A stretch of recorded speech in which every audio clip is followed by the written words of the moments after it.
Hello guys, and welcome to another build guide. This time we're going to jump in right into the Elemental Wonder, the one that I was playing in Onslaught.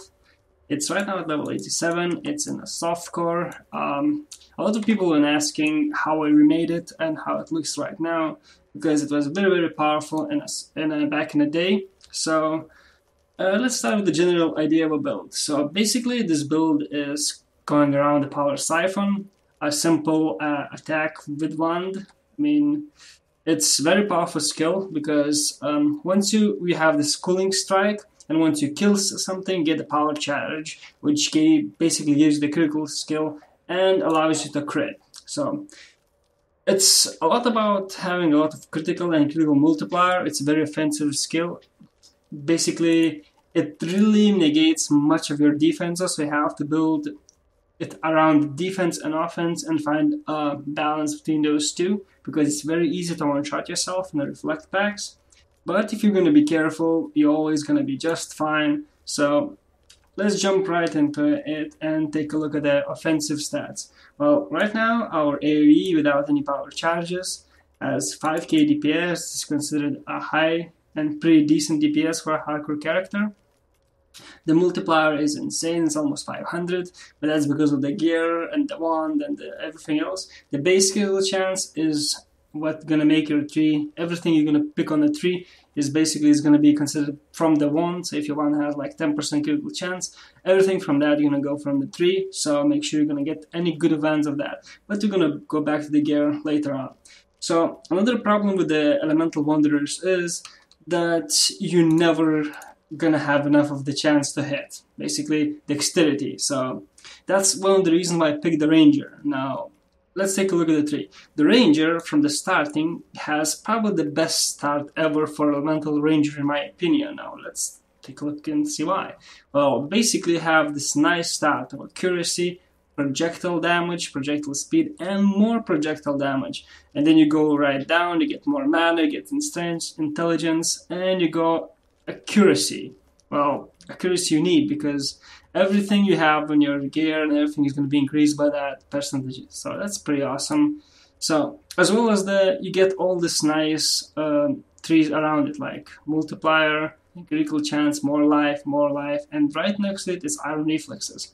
That's after the new patch came in and the new tree. So that's about basically a general idea of what the build is. Now, let's take a look at the gear and my links. Now, my gear is, this guy had been on Onslaught and he's doing very heavy maps like 77s and so on. So the gear is pretty insane. So, but basically, what I'm using my wand is, this is the best thing you're looking at is, everything you're gonna have is gonna come up from your wand. All your damage is gonna be based on your wand. So the better one you have, the better the build you're gonna have to. So basically, the more elemental damage you have, the more elemental damage you deal. The higher critical chance you have on the wand, the higher critical chance you're gonna have. Accuracy is very nice. So basically, if you can get some accuracy on the wand, is brilliant. So let's take a look what I have on my wand. So it's Summon Skeletons, Spell Totem, and Faster Casting. So it's very old school defense, but it's very powerful because it keeps casting, as we'll show in the gameplay selection. So that's for my wand. My helm is beautiful. So basically I have 217 strength, and a lot of that is contributed to my helmet because it has a maximum strength and very high life. So it has some energy shield and 2 very high resistances. The energy shield is just a bonus because I'm electric parry, so I get a bit more of mana. So let's take a look at the links. It has reduced mana, anger, clarity, and wrath. Now those 2, anger and wrath, is your main auras. Clarity is number 3.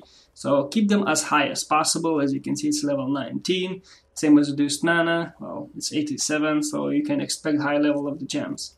Now let's take a look at the shield. Now you're gonna be jumping the gun and say, well, Garen, why the hell did you pick the Archon shield, which has so many resistance on it, yet you pick this one? Well, back in the day, you could have used the Grace and Determination without any problems. This character used to run like 7 hours, so it used to have over 10k armor, about 13k back in the day, if I remember right. I'll show you in the RIP video. So this was the general idea, to have a shield like this 2k evasion, 1.5 fine, and to have a pure energy shield to have as much mana as possible. As you can see, I have 3.5k mana. That's pretty high. So as you can see, this was supposed to be a hybrid build to make it actually work. So the energy shield chest would synergize the huge defense on the shield and work just fine. So, I mean, finding the 5 link with a lot of life and energy shield was quite difficult, but it was achievable with the resources. So let's take a look at the links. So what do I have my main AoE? My main AoE, as you can see, everything is 20 quality because, as I said, this character was pre-beefed. So it has level 5 power siphon. Well, why it's level 5? That's because basically you have mana scaling on every single skill. The higher it goes, the more mana it costs. And everything you see, the multipliers, gonna multiply that number by that X amount. So to sustain that, you're gonna have to figure out which level you can use. So the best level is 5 because after that, the mana scaling becomes a real issue. I mean, right now it only costs 87, but since you have like 2.3 attacks per second, your mana regeneration sometimes barely can keep up. And since we're running Arctic Armor, it's that much harder, right? And since you're a ranged character, you want to be mobile, you want to be running, so Arctic Armor is going to cost you that much more. So let's take a look back to the links. So we have weapon elemental damage, we have power siphon, we have chain, and we have lesser multiple projectiles, and we have increased critical damage. Now, as you can see, this character, as I said, it ran huge maps like 7/7s and whatnot. Well, you would ask, how did you do it? So there are some maps that you're going to have to remove your weapon elemental damage, and you're going to have to remove your chain and put it with the life leech or mana leech. Now, this is how I sustain in the heavy maps. I mean, I negated some of my damage to get some of defense so I can survive. For example, no regen maps is a no-brainer. You're going to have to get mana leech and life leech without the chain and weapon elemental damage. That's for my 5 link, as in AoE. So now my single target, I mean, let me show you the DPS. Without charges, is 5.2k. With the charges, I'll show you later on. It's about 8k something. So that's my AoE, right? Now, my weapon elemental damage, well, sorry, my single target, it's 12k without any charges. So what do I have my single target? It's Maligaris Virtuosity. It's your go-to gloves. It has dexterity, it has attack speed, it has critical chance, and it has multiplier. That's basically what you want. And, I mean, evasion, it's pretty low, it doesn't have life, but, well, tough. You have to suck it up and do it. So let's take a look what we have. We have Power Siphon level 10, because since a single target, it doesn't cost that much of mana, so you can have it even level 20 if you believe you want it. So that doesn't matter much. And you don't have a chain, which makes you so much more mana intense. So you have weapon elemental damage, you have Power Siphon, you have faster attacks, and you have increased critical damage. Again, single target is okay because you can separate the target that is, for example, Elemental Reflect, and you just nuke it down, no problem whatsoever. Now for a build, I have maximum energy shield, life, triple resist, and weapon elemental damage with weapons. Now I can't stress you enough how much is important to have at least a couple of items that have the weapon elemental damage on them, because everything you do is not physical, it's elemental now. As you can see, every tooltip has enormous amounts of cold damage, and then they're going to be multiplied by critical chance, so that's just great. So as you can see, there's physical damage is basically non-existent, so that weapon elemental damage weapons is insanely good for you. Get as much as you can. Now, Dust Thread is my Goliath Greaves is my boots, and they're pretty okay. I mean, nothing too much impressive, but they're awesome. So I have Enfeeble as my second go-to curse. I have Purity of Elements, Determination, and Reduced Mana. Now, why Determination and Purity of Elements if I'm running all those? Again, this is offensive auras. Since the new patch, you can't run 7 hours anymore, so you have to switch it up depending on the map modes, and we can talk about it in the gameplay later on. Because, I mean, every map requires different auras. So, for jewelry, this is beautiful. I mean, mine is the physical attack leeches life, so It has strength and intelligence, that's beautiful. It has 20 attributes, it's awesome. It has some cold damage, it has a lot of accuracy, it has life and mana regeneration rate. That's what you want. That's basically everything you want on Amulet. Well, instead of physical attack, leeches life, you would like to have like weapon elemental damage, but other than that, this amulet is beautiful for any wanderer. Now this one is no-brainer again, mana regen, resistance as life, and some elemental damage. Weapon elemental damage would be good, desirable, but you can't really have that. Now, we have another ring, right? This is basically accuracy ring. Since you want to hit the targets, and it's kind of hard to do that without this loot technique, you're going to have a lot of accuracy, you have to have dex. I mean, I have 258 dex, and I only have a chance to hit this at 88%. So basically, this ring has no life, but it has a lot of accuracy and a lot of lightning and cold damage, so I kept it on so I can survive. So that's basically my gear. Now, let's take a look at the tree, and we can let's take a look at the potions. Now that removes bleeding and instantly recovery, because I want to have that recovery instantly when shit goes down, and you definitely want to have at least 1 or 2 potions that are going to give you instant recovery. Now, one of them has removes bleeding, second one has shocked. Now, I use this one in case there is 50 regen less in map mods, right? And I want to have that additional mana to be recovered per second, so I can spam my AoE or my single target. Now, I have a granite and I have a quicksilver that's, well, self-explanatory, right? And you want to have on your quicksilver that recharges 1 charge when you deal a critical strike, because you crit so much. It's about 50% or over 50%. I'll show you later on in the gameplay again. So basically this is how it is.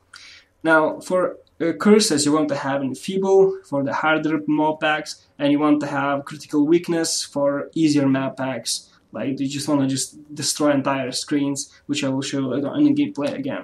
So, for the tree, the basic reason, as I said at the start, I choose the Ranger, because the Ranger is amazing. All those projectile nodes everywhere. I mean, you can't do it as a duelist. I mean, you might think you can, it's nice and okay, but I mean, you can't go out without spending some nodes that you don't want to. I mean, probably you can do it better with the Cyan that are like Sentinel and all that, but back in the day you couldn't. So Templar has elemental nodes, but if you want to hit and you want to have pretty decent damage, this is how you're going to do it.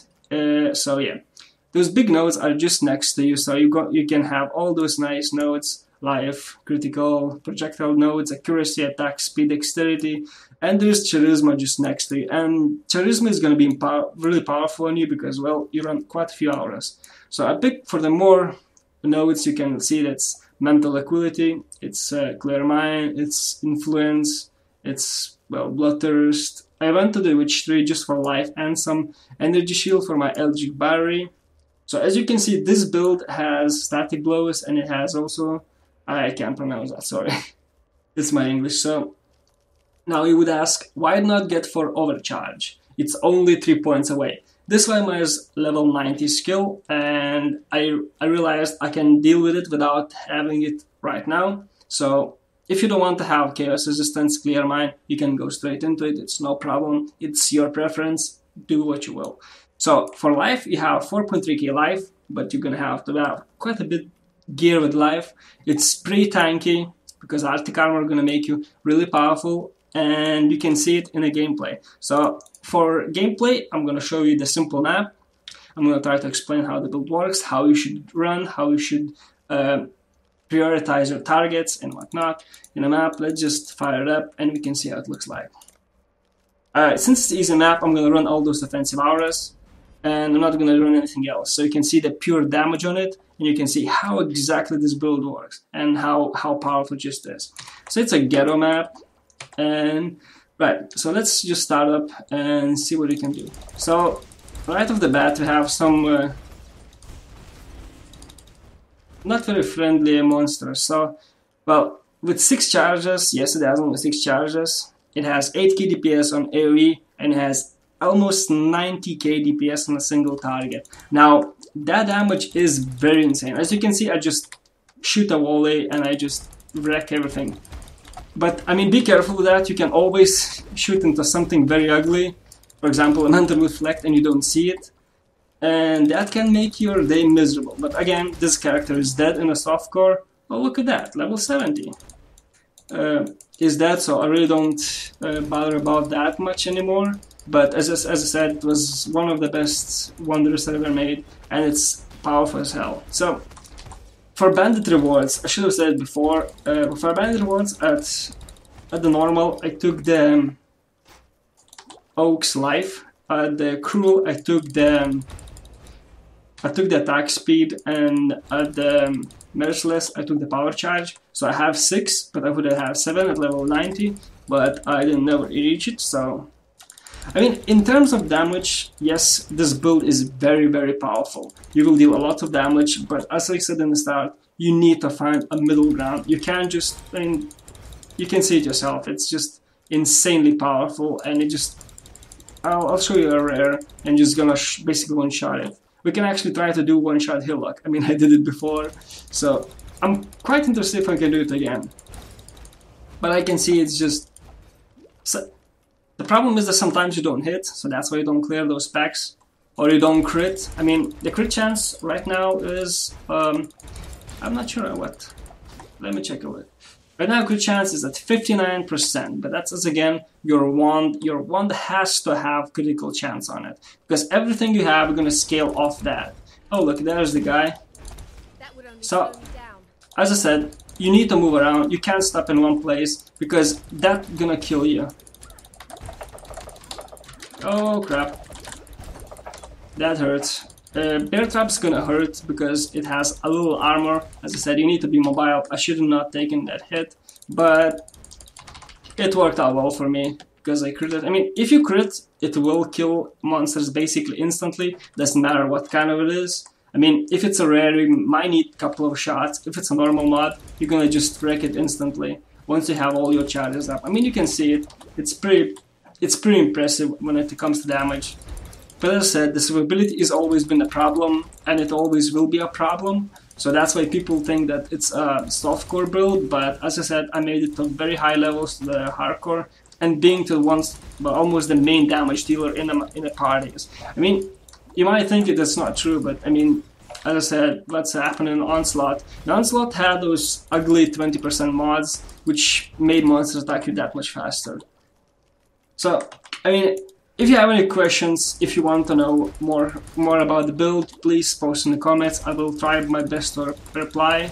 I mean, I might overlooked something, I might forgot to tell you something about it, but I will post the 3 in the comments, in the video, not comments, in the video comments below the video, so you can see the gear for a bit longer. You can see the links. It's gonna be a PathOfExile forum thread, so if you like the build, I would definitely encourage you to build it, but remember, it's not a cheap build. There is no cheap version of that. There is not going to be any easy ways around it, but once it's very rewarding.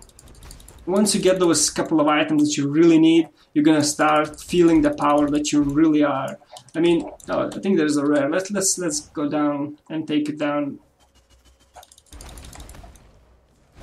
I mean, it's very, very powerful because you can just freeze packs. I mean, it's just that good. And freezing means survivability. I mean, like freezing pulse. I think I just one-shot the guy. Nah, it's a totem. Aww. Where is the blue? Oh, yeah, the blue pack, but where is the rare? I want to find the rare and just show you that you can one-shot it. It's relatively easy. And right now I haven't used a single curse so far. But I mean, if you use the critical weakness curse, you're gonna go run away and just try to kill the Hillock. There we go, physical reflect. Ah man, that sucked. Alright, let's go try to kill the Hillock. I mean, before the update, I could have just killed Merciless Hillock with basically 1 or 2 shots. I'm not sure how it's gonna happen.